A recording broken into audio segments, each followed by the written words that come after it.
सांगितलं की या रस्त्याच्या बाबतीच्या दर्जाच्या बाबतीमध्ये हे 92 कोटीचे रस्ते आपण सीसीटीव्हीच्या निगराणीमध्ये करणार.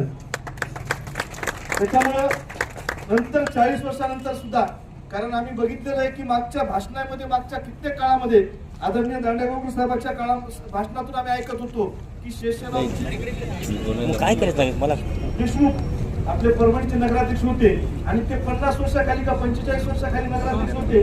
त्यांच्या काळातले रस्ते त्यामुळे आपण त्या कॉन्ट्रॅक्टरला त्याच वेळेस सांगितलं की या दर्जाचे काम करत असताना देवणे साहेब तुम्ही समजा जर तिथं आपली तक्रार केली तर तुम्हाला सीसीटीव्हीच्या याच्यामध्ये तुम्ही जेवढे काही मटेरियल त्यामध्ये वापरतात ते मटेरियल त्या पद्धतीने कळायला पाहिजे. आम्ही त्यामुळे आम्ही अगोदर त्याच्यासाठी अगोदर नियोजन केली की आपण त्या सीसीटीव्हीच्या नगराणीमध्ये सगळे कामं झाली पाहिजे. आज 1 लाख लोकसंख्या असणारं शहर, आपले सुनील भाऊ काळे म्हणले की आम्ही विविध विचारसरणीचे लोक असलो, विविध पक्षाचे लोक असलो, पण तुम्ही ज्यावेळेस नगरसेवक होता, तुम्ही ज्यावेळेस नगराध्यक्ष होता, तुम्ही ज्यावेळेस आमदार होता, त्यावेळेस आपण समाजाचं काहीतरी देणं लागतो आणि ते देणं फेडण्याचं होत असते. तुम्ही ज्यावेळेस नगराध्यक्ष असतात त्यावेळेस तुम्ही या वसमतचा विकास व्हावा प्रयत्न करत असतात. ऑफिस साहेब ज्यावेळेस नगराध्यक्ष होते नगराध्यक्ष म्हणले त्यांना सगळ्यांना सांगितलं आधी या सगळ्याला बोलवा होते जे ते आपल्या परिणाम विकासाचं काम करत असते आणि त्यांच्या माध्यमातून आपल्याला जर आज संधी भेटली असेल तर त्या संधीचं त्या माध्यमातून केलाय त्या विकासाला सातत्यानं पुढे त्या पद्धतीने झालं पाहिजे. कारण तुम्ही आम्ही सगळेजण इथं राहतो, आपलं वसमत म्हणतो आणि आपलं वसमत म्हणल्यानंतर त्या शहरावर त्या तालुक्यावर त्याच पद्धतीने आपलं प्रेम असलं पाहिजे. कारण आपण तिथे राहतो आणि तिथले राहत असताना तुमच्या आमच्या शहराचा विकास कशा पद्धतीने झाला पाहिजे.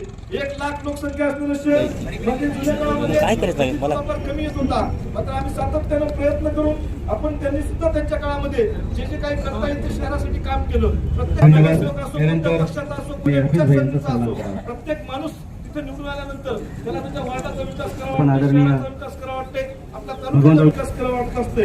आपण समाजाचं देणं लागतो आणि ते देणं फेडण्याचं काम या लोकप्रतिनिधीच्या माध्यमातून असतो. प्रत्येक जण म्हणतंय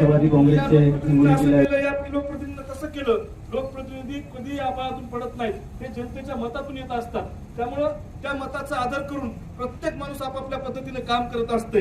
त्याच पद्धतीनं आम्ही या वसमत शहरासाठी काय करता येईल म्हणून आम्ही विचार केला.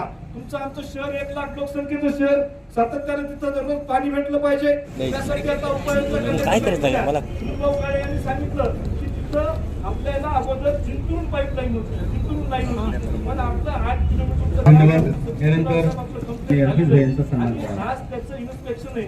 2 दिवसामध्ये तुम्हाला आम्हाला ती आपण औंध्याहून जोडलेली आणि जे 43 किलोमीटर जिथून यायचं, त्यामुळे सातत्यानं लाईन ट्विप होण्याचा प्रश्न असेल, सातत्यानं ओव्हरलोडिंगचा प्रश्न असेल, हे सगळा प्रश्न आता मिटलेला आहे. त्याच्यानंतर आपण इथे आलो, जर अजून पाण्याची व्यवस्था झाली तरच आपण रस्त्याची उद्घाटन केली पाहिजे. दुसरं आपण 2.5 कोटी रुपयाची जी जुनी पाईपलाईन आहे त्याच्यासाठी 2.5 कोटी रुपयाचा निधी टाकलाय. त्याचं काहीतरी टेक्निकल सँक्शन चुकलं म्हणजे आणि त्याला काहीतरी वाढून पैसे लागायले, त्यामुळे आपल्याला पुन्हा नव्यानं त्याचं टेंडर करावं लागले. येत्या 15 दिवसामध्ये वसमत शहरातील पिण्याच्या पाण्याचं काय करत आहे मला ते तुम्हाला मी आता जबाबदारीनं सांगतो.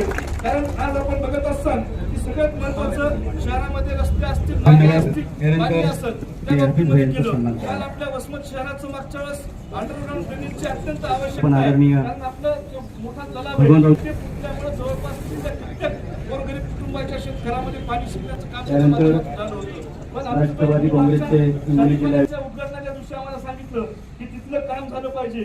आज त्या कामासाठी आपण 1.5 कोटी रुपयाचा निधी त्या माध्यमातून मंजूर केलेला आहे आणि तिथं आपल्या शहरासाठी काय काय करता येईल. 50 बेडचं आपण हॉस्पिटल केलेलं आहे. काल तिथं तात्याराव लहाने आणि डॉक्टर जयप्रकाश दांडेगावकर साहेब, डॉक्टर तात्याराव लहाने आणि जयप्रकाश दांडेगावकर साहेब काय करत आहे मला आता 100 बेड तिथं झालेले आहेत. तुमचं आमचं वुमन्स हॉस्पिटल असेल, हॉस्पिटलच्या बाबतीमध्ये काम झालेलं आहे. आपल्या इथं अभ्यासिका असली पाहिजे. जयप्रकाश दांडेगावकर साहेबांनी भैरजी शिक्षण संस्थेच्या माध्यमातून आपल्याला जागा उपलब्ध करून दिली. या शहरामध्ये एवढं मोठं पोटेन्शियल असताना सेंटरच्या माध्यमातून झाले पाहिजे. त्यामुळे आपण वसमतला भैरजी शिक्षण संस्थेमध्ये 1 कोटी रुपयाची आपण अभ्यासिका तयार करण्याचं काम केलेलं आहे. तुमचे आमचे कार्यक्रम जिथं होतात त्या प्रत्येक समाजासाठी जवळपास आपण सभागृह उपलब्ध करून देण्याचं काम केलेलं आहे. आज 300 लोकसंख्या आहे, त्या प्रत्येक समाजासाठी आपण तिथं सभागृह उभं करण्याचं काम केलेलं आहे. आपण देवणे साहेब तिन्ही मठाला तिथं निधी उपलब्ध करून देण्याचं काम केलंय. काल आपण साळी समाजाचं सभागृह असेल, आर्य वैष्णव समाजाचं सभागृह असेल, त्यानंतर जे जे काही ते करण्याचं काम त्या माध्यमातून केलेलं आहे. सगळ्यात महत्वाचं आरोग्याच्या बाबतीमध्ये, शिक्षणाच्या बाबतीमध्ये हे सगळे आपल्याला प्रश्न अगोदर उचलावे लागतील. त्यामुळे हे सगळ्या प्रश्नाला आपण तिथे घेण्याचा प्रयत्न करत आहोत. प्रत्येक समाजासाठी सभागृह असतील, तिथे त्यांचे वेगवेगळ्या ठिकाणी काय काय तिथं देता येईल सगळे तिथं उपलब्ध करून देण्याचं काम तिथे केलेलं आहे. आमच्यासाठी क्रीडा संकुलाचं जवळपास आपण ही 5.5 एकर जागा तिथे घेतलेली आहे. आपण महाराजाला विश्वासात घेऊन 5.5 एकर जागा तिथं आपलं उपलब्ध केलेली आहे आणि त्याचं 3 कोटी रुपयाचं टेंडर सुद्धा झालेलं आहे. आपल्या बाजूलाच आता एक भव्य क्रीडा संकुल उभं राहणार आहे. त्या क्रीडा संकुलाच्या माध्यमातून तिथं तुमचे आमचे विद्यार्थी आहेत, तरुण मुलं आहेत, ते कुठेही व्यसनाच्या आहारी न जाता ते तिथं शारीरिक श्रम करून वेगवेगळ्या स्पर्धा काम होईल. त्यामुळे आपण जे काही करता येईल शहरासाठी ते काम त्या माध्यमातून केलेलं आहे. मोठा कालावधीसाठी सुद्धा 1.5 कोटी रुपयाचा निधी आपण शहरातील स्वामी समर्थ मंदिरासाठी जवळपास 1 कोटी रुपयाचं सभागृह तिथे केलेलं आहे.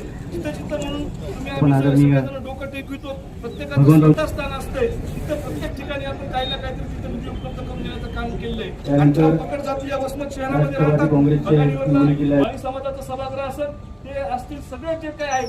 आणि सगळ्यात महत्वाचं म्हणजे डॉक्टर बाबासाहेब आंबेडकर स्मारकासाठी आपण काका दोन्ही पुतळ्यासाठी 1 कोटी 50 आणि 40 90 लाख रुपयाचा निधी. आणि सुनील भाऊ काळे यांनी मला त्या दिवशी म्हणले की आपल्याला तिथं छत्रपती शिवाजी महाराजांच्या पुतळ्याचं सुद्धा डेव्हलपिंग झालं पाहिजे, काय करायचं मला त्या माध्यमातून मिळवून दिली. तिथं म्हणजे हे महान पुरुषाचे आपण स्मारक बसवतो, त्यांच्या नुसते स्मारक बसवतो, त्यांची विचारसरणी सुद्धा आपल्या जीवनामध्ये आपल्याला आली पाहिजे. त्यामुळे आपण या पद्धतीनं शहरात